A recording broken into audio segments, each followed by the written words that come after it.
میں اس کے ساتھ 28 سال گزارے ہیں، 5 ہمارے بچے ہیں.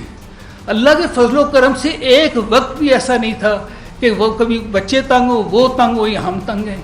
وہ رک جاتی. ہو سکتا ہے یہ 2 گھر دوبارہ بس جائیں. مانیکا صاحب، آپ کی بیٹیوں کا بھی ایک ویڈیو پیغام وائرل ہو رہا ہے جس میں قرآن پاک پہ حلف رکھ کے، ہاتھ رکھ کے آپ کی بیٹیاں یہ گواہی دے رہی ہیں کہ ہماری جو والدہ ہے وہ بڑی پابردہ ہے. میری بیٹیاں دونوں میرڈ ہیں، اپنے اپنے گھر والی ہیں، ٹھیک ہے.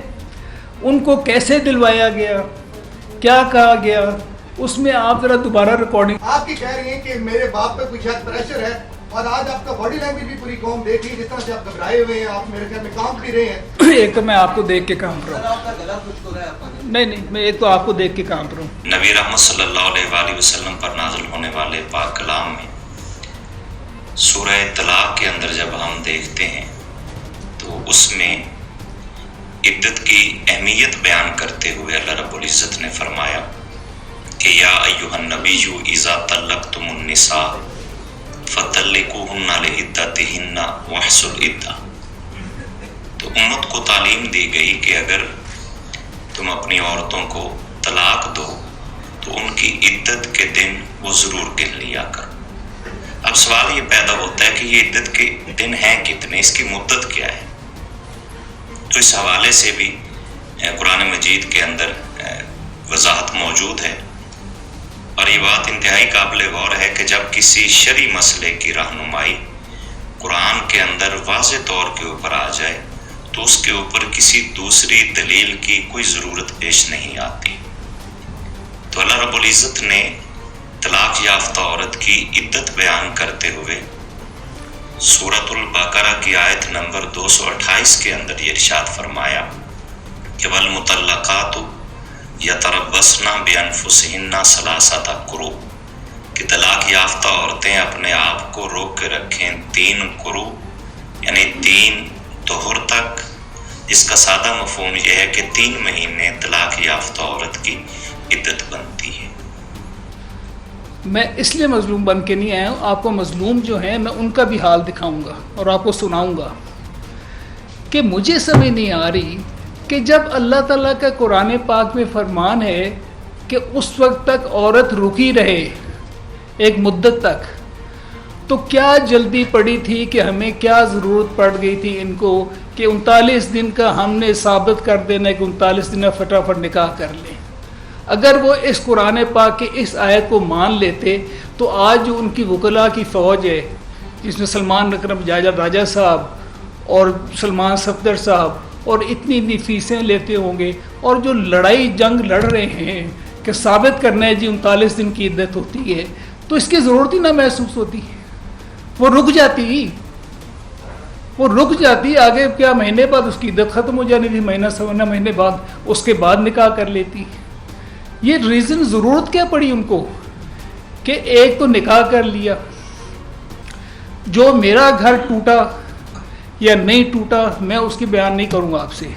میں صرف اس بات پہ ہوں کہ اگر آپ کو اتنی جلدی تھی اس کی قوم کو وجہ تو بتا دیں کہ آپ نے ایک نکاح 1 جنوری کو کر لیتے ہیں جو کہ عدت کی مدت پوری ہونے سے پہلے ہے، پھر اس کو غلط بیانی کر کے چھپایا کیوں گیا؟ اب کیا مجبوری کیا تھی؟ کیوں اس طرح کیا گیا؟ اتنا بڑا مجھے سمجھ نہیں آ رہی کہ جی ایک پرائم منسٹر اس لیول پہ آدمی، اور وہ قوم کے ساتھ جھوٹ بول رہے، فیملی والوں کے ساتھ جھوٹ بول رہے، جس خاندان کو اس نے اتنا ادب کا مقام سمجھا ان کے ساتھ جھوٹ بول رہے، اور اسے کسی نے آج تک غلط نہیں کہا. جو ساری 4.5 سال سے برا بھلا کہا گیا وہ ہمیں کہا گیا کہ یہ غلط ہیں، انہوں نے یہ کر دیا. اسے تو سب نے مبارکیں دی تھی، کسی نے اسے نہیں سوال کیا. آج تک کوئی سوال نہیں کر رہا کہ آپ نے غلط بیانی کیوں کی اور آپ نے کیوں دوبارہ کیا. یہ حرکت انہوں نے کی تو آج تک یہ ایڈمٹ نہیں کر رہا، نہ ان کے وکلاء اٹینڈ کر رہے، بلکہ وہ صفائیاں دے رہے ہیں کہ جو 39 دن کا ہے. آپ 39 دن کا ایک ججمنٹ لے کے بیٹھے ہیں. کیا اللہ اور اللہ کے رسول کے احکامات کے خلاف اگر کوئی بات ہو گئی ہے کسی مخصوص سچویشن میں تو اس کو پریسیڈنس بنا دینا ہے کہ پوری قوم کے لیے آپ لیگلائز کر دیں کہ اب جو مرضی چاہے اب وہ 39 دن میں بھی کر سکتا ہے کیونکہ جی ججمنٹ آ گئی ہے. اس کا مطلب ہے کہ آپ ڈائریکٹ اللہ اور اللہ کے رسول کے احکامات کے خلاف جنگ لڑ رہے ہیں. یہ جو عدت کا رکھا گیا یہ اس لیے ہوتا ہے کہ اس میں ہو سکتا ہے کہ ان کی ریکنسیلیشن ہو جائے, ہو سکتا ہے یہ 2 گھر دوبارہ بس جائیں. یہ اس لیے تو نہیں ہوتا کہ فٹافٹ گزاریں اور جلدی سے کر لیں. میرے ساتھ ہمیں جب یہ علم ہوا, میرے ڈائیورس 14 نومبر کو میں نے ڈائیورس دی سے, اور بچوں کو میں نے 1 دسمبر کو میں نے بتایا کہ میں نے ڈائیورس دے دی ہے. بچے روئے کہ بابا یہ نہ کرتے. میں کہا بیٹا اب حد سے بات گزر گئی تھی. 24 دسمبر کو میرے کزن کی شادی میں نے وہاں پہ اس نے میرے سے پوچھا کہ آپ مسز کا, میں کہا یار میری ڈائیورس ہو گئی ہے. وہ بات اندر عورتوں میں میری والدہ تک پہنچی. اسی رات وہ ہاسپٹل ایڈمٹ ہوگی 24 دسمبر کو, اور 1 مہینے کے بعد 24 جنوری کو شی ایکسپائرڈ, فوت ہو گئی ہاسپٹل میں. میں ہاسپٹل میں تھا تو اس کا بھائی, بشرا بی بی کا بھائی 3-4 جنوری کو نکاح کے بعد آ کے میرے پاس کھڑا ہے, والدہ کی میری طبیعت پوچھنے آیا ہے. تو میرے بھائیوں نے کہا کہ تمہیں پتہ ہے کہ تمہاری بہن کی طلاق ہو گئی ہے. اسے پتہ ہی نہیں تھا کہ طلاق ہو چکی, اس سے یہ نکاح کے تو بعد کی بات ہے. اس کے گھر والوں کو علم نہیں تھا کہ ڈائیورس ہو چکی ہے, جبکہ میں اپنے بچوں کو بتا چکا ہوں. 1 جنوری کا نکاح کا ٹوٹل ڈینائل تھا. زلفی بخاری کے میسیجز ابھی میرے فون میں ہیں جہاں پہ وہ قسمیں اٹھا رہے ہیں کہ میاں صاحب ایسی کوئی بات ہوئی نہیں ہے, ایک پروپوزیشن تھی ہم نے وڈرا کر لی ہے. تو پورے قوم کے سامنے جھوٹ بول رہے ہیں کہ میرا تعلق پاکپورن شریف سے ہے. وہاں سے لوکل 2 لائرز میرے پاس آئے تو میں نے ویسے ہی پوچھا تو بتا رہے ہیں میاں صاحب پچھلے سالوں سے اس قدر یہ عام ہو گیا ہے کہ لڑکیاں گھروں سے اپنے بچوں کو میاں کو چھوڑ کے بھاگ جاتی ہیں, وہ نکاح کرتی ہیں کورٹس پہ جا کے, لائرز ان کی ڈائیورس کراتے ہیں, لائرز ان کے نکاح کراتے ہیں اور پھر واپس آ کے اسی گاؤں میں رہ رہی ہیں, اور بچے ادھر ہیں, میاں کو پتہ ہی نہیں کہ ڈائیورس ہو گئی اور وہ نیا میاں کر کے بیٹھی ہیں. یہ اتنی کامن ہو گئی ہے. تو میرے پاس آئے کہ جی وہ لڑکی ہماری واپس لے کے دے. میں کہا یار کس طرح واپس لے کے دے, اس نے تو نکاح کر لیا. کہتے جی ہمیں تو یہ بھی نہیں پتہ کہ طلاق ہو گئی ہے. میں اس کے ساتھ 28 سال گزارے ہیں, 5 ہمارے بچے ہیں. اللہ کے فضل و کرم سے ایک وقت بھی ایسا نہیں تھا کہ وہ کبھی بچے تنگ ہو, وہ تنگ ہو یا ہم تنگ ہیں. یہ ایک دم ایسا بڑا سانحہ ہوا ہے. ہم کیوں چپ ہو گئے؟ اس لیے چپ ہو گئے کہ کبھی کسی کے گھر میں اللہ نہ کرے کبھی ایسا واقعہ ہو جائے نا تو وہ شور اٹھ کے نہیں کرتے, جا کے بازاروں محلوں میں جا کے اعلان نہیں کرتے کہ میرے گھر میں یہ ہو گیا. عزت کی کوشش کرتے ہیں, اسے چھپاتے ہیں, بچاتے ہیں. خاور مانیکا صاحب آپ کی بیٹیوں کا بھی ایک ویڈیو پیغام وائرل ہو رہا ہے جس میں قرآن پاک پہ حلف رکھ کے, ہاتھ رکھ کے آپ کی بیٹیاں یہ گواہی دے رہی ہیں کہ ہماری جو والدہ ہے وہ بڑی پابردہ ہے اور ان پر جھوٹی اور من گھڑت الزامات لگائے جا رہے ہیں. دوسری طرف آپ 4 سال خاموش رہے, آپ پر الزامات لگتے رہے کہ آپ ڈی پی او کے تبادلے کرواتے رہے ہیں. آپ کی ایک ویڈیو بھی وائرل ہوئی جس میں آپ فائرنگ کر رہے تھے. تو اب کیا ہوا کہ 4 سال کے بعد آ کے آپ اس طرح کے الزامات لگاتے ہیں؟ تو آپ اپنی بیٹیوں کا نہیں سوچ رہے کہ جو قرآن پاک پہ ہاتھ رکھ کے آپ کی کہہ رہی ہیں کہ میرے باپ پہ کوئی شاید پریشر ہے, اور آج آپ کا باڈی لینگویج بھی پوری قوم دیکھ لی جس طرح سے آپ گھبرائے ہوئے ہیں, آپ میرے خیال میں کام بھی رہے ہیں. تو آپ پہ ایسا کیا پریشر ہے کہ آپ اس طرح کی گفتگو کر رہے ہیں اپنی حساب کے حلیے کے بارے میں؟